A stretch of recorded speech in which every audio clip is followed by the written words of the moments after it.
puidust mänguasjad alati on hea variant. Plastik läheb katki, kaob ära, astub peale.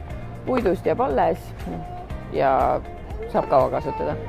Kas sul on vahepeal ka selline tunne, et sul on olemas emadel kuskil mingi selline turn off nupp, et sa lülitad ennast välja ja selle kisa ja kõike keskel sa ei kuule ega ei näe mitte midagi?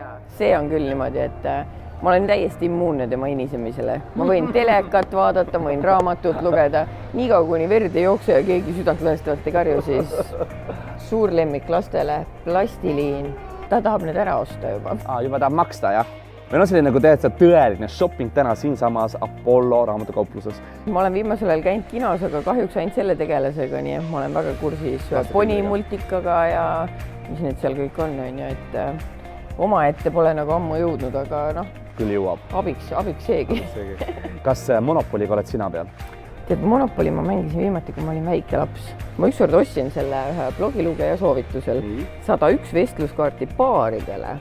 Ja siin on lihtsalt siuksed küsimused, mida tõesti ei taipa küsida. Ma olen ka mingi, ma ei tea, mitu aastat koos, 5 aastat.